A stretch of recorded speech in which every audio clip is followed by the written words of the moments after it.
Hey there. So in the previous videos we have seen the combination of resistances and the way to calculate their sum. But if you particularly remember, I left two questions unanswered which were asked to increase your conceptual knowledge and your mathematical reasoning. But I left those unanswered and I promised that I would come up with those detailed solutions in the next video, and here I am with those detailed answers. So the first question was, this question gave us this circuit diagram and the values of all the resistances were given to you, and also the potential difference across the resistors was given to you, and you had to calculate the current through whole of the circuit and through each of the resistors. So the answer goes something like this. So first resistance is of 2 ohms, second is of 4 ohms, and the third is also of 4 ohms.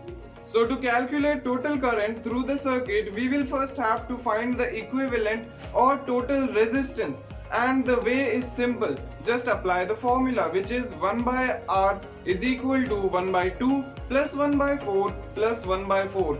The formula is 1 by R is equal to 1 by R1 plus 1 by R2 plus 1 by R3, and we applied the formula here. Taking LCM and solving it further, we get the total resistance as 1 ohm.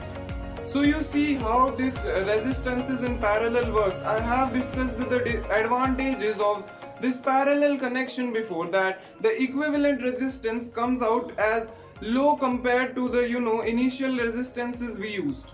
So let's calculate total current. So by Ohm's law we know V is equal to IR, and since voltage is constant at 220 volts and the net resistance is 1 ohms, so dividing 220 by 1, we get total current in the circuit as 220 amperes. By rearranging V is equal to IR, we got I is equal to V by R, and we calculated the value of current in the circuit. And let's now find out the current in each of the resistors. So first resistor has a value of 2 ohms and potential difference is constant as told before, which is at 220 volts. So again, using Ohm's law, we get current is equal to 220 by 2, which gives 110 amperes. The same thing is done here, rearranging the equation V is equal to IR. And for the next, we have resistance as 4 ohms. So again, dividing 220 by 4 gives 55 amperes of current. And the next one is of 4 ohms also. So we will again get 55 ohms obviously. Now always remember, whenever you face such type of numerical questions, you must answer in detail, and then at the last of the answer you must mention the final result. So in this question the final result is total current was found to be 220 amperes, and the individual currents values we have is 110 amperes, 55 and 55 amperes. And when you combine all these amperes, you get 220 amperes, which is the value of the total current flowing in the circuit. Remember that property? So our next question gives us a series connection, and all the required values are given to you. So current through the circuit is given, and we are asked to find out the potential difference maintained in the whole circuit, and also the potential difference across each resistor, because the potential difference changes in series combination. This resistor has different potential difference than this resistor, so we will have to individually find out the potential differences or the potential drops each resistor has seen. First we will have to find out the total resistance through the circuit, and it is super easy in series connections. So R is equal to R1 plus R2 plus R3, which is the formula, and if you want to simply find the total resistance in your mind, then add up all the values given to you and you will get the total resistance. So simply adding all the resistors, we get 2 plus 4 plus 4, which is equal to 10 ohms. Okay, so total resistance is 10 ohms, and applying Ohm's law to find the total potential difference, so V is equal to IR.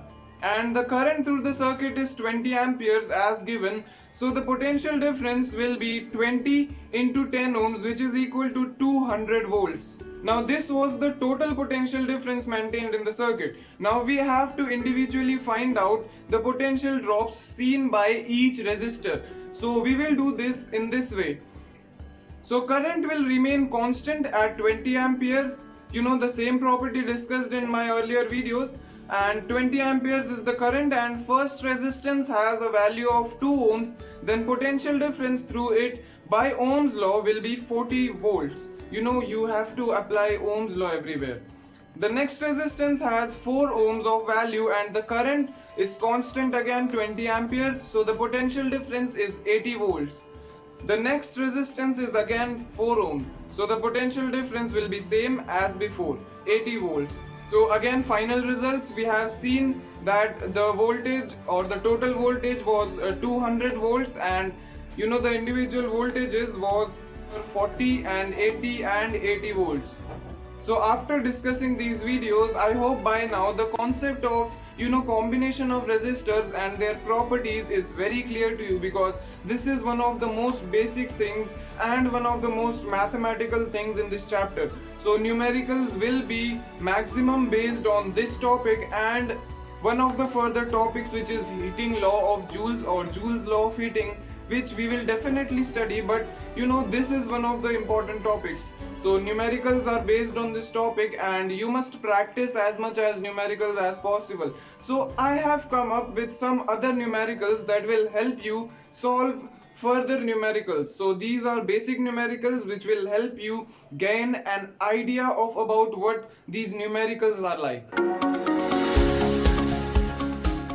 So the first of our miscellaneous questions is, the potential difference across the terminals of a heater is 60 volts when it draws 4 amperes of current. How much current will it draw if the potential difference is increased to 120 volts? So you will remember that, you know, we studied Ohm's law, and the first rule was potential difference is directly proportional to the current in the circuit. So if potential difference increases, then current in the circuit will also increase. And here we applied a constant, which means it does not change value, and that constant was resistance. And this value is missing from this question, and we will have to find out that exact value. We will get to the answer very close if we find out the resistance in this circuit. Okay, so voltage is 60 volts and current is 4 amperes.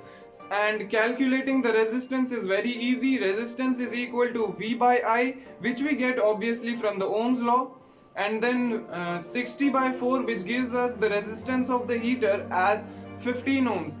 Now the question says potential difference is changed to 120 volts. So you must take new potential difference as 120 volts, and the resistance stays the constant as 15 ohms.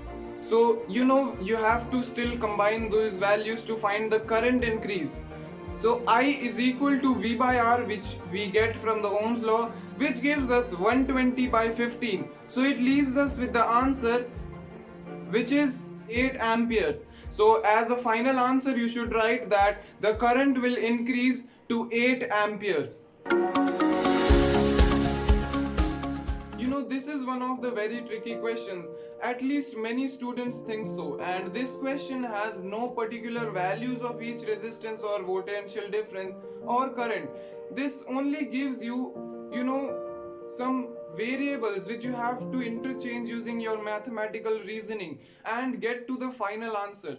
So this is a very different questions, and one of the most asked questions. It comes in the category of most asked questions in examinations. So you must pay very much attention to this question. So the question goes like this. A wire of given material having length L and of cross section area as A has a resistance of 4 ohms.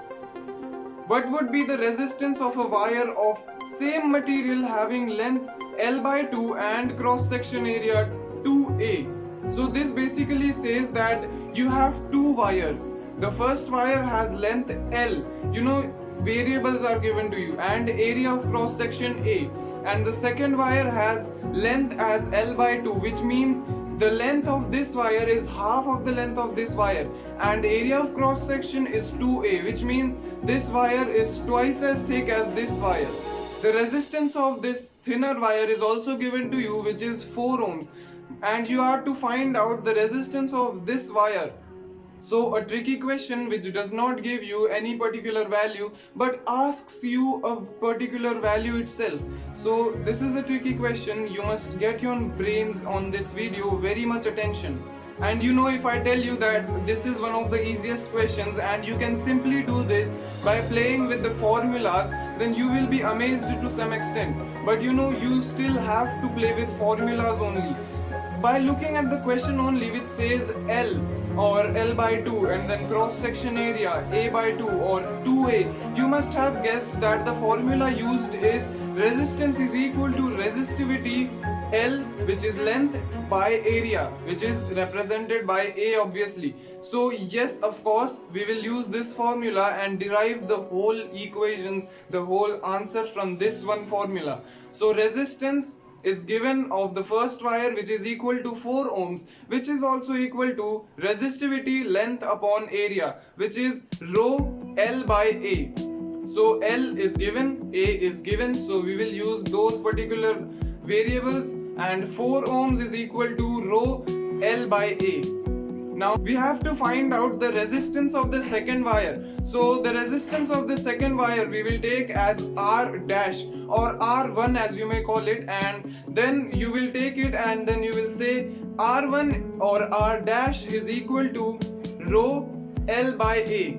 But you know, L here is L by 2. The length given is L by 2 and the area of cross section given is 2A. So you will substitute these values of length and area of cross section, which will look like this: rho L by 2 by 2A. And when you bring this 2 down, the value of 2 will become 4 because 2 will multiply with 2, and we will finally have rho L by 4A. And remember, whenever you get a constant value like 4, 5, 6, 7, 8 and unlimited number of numbers are possible with a formula, then you have to separate that number and write that formula very much separated from each other. So here we have 1 by 4. Remember, this number is not 4. This number is 1 by 4 because 4 is in the denominator. So we will write 1 by 4 into rho L by A. And what was rho L by A? Yes, the resistance of the first wire, which was equal to, yes, 4 ohms. So we will substitute the value of rho L by A as 4 ohms, and we will have R dash is equal to 1 by 4 into 4. You see, you are getting constant values here. The resistance of the second wire is getting a constant value. So 4 and 4 will cancel out and the remaining number is 1, not 0. Many students make this mistake. When they cut out these values, they write 0. So the resistance of the second wire is 1 ohms.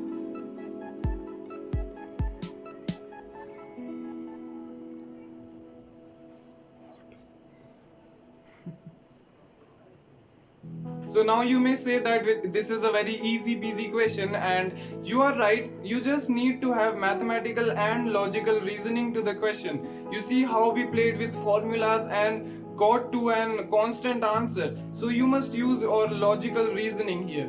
And if you didn't understand this question, let me know in the comment section below. I will, dedicate a separate video for this particular question only.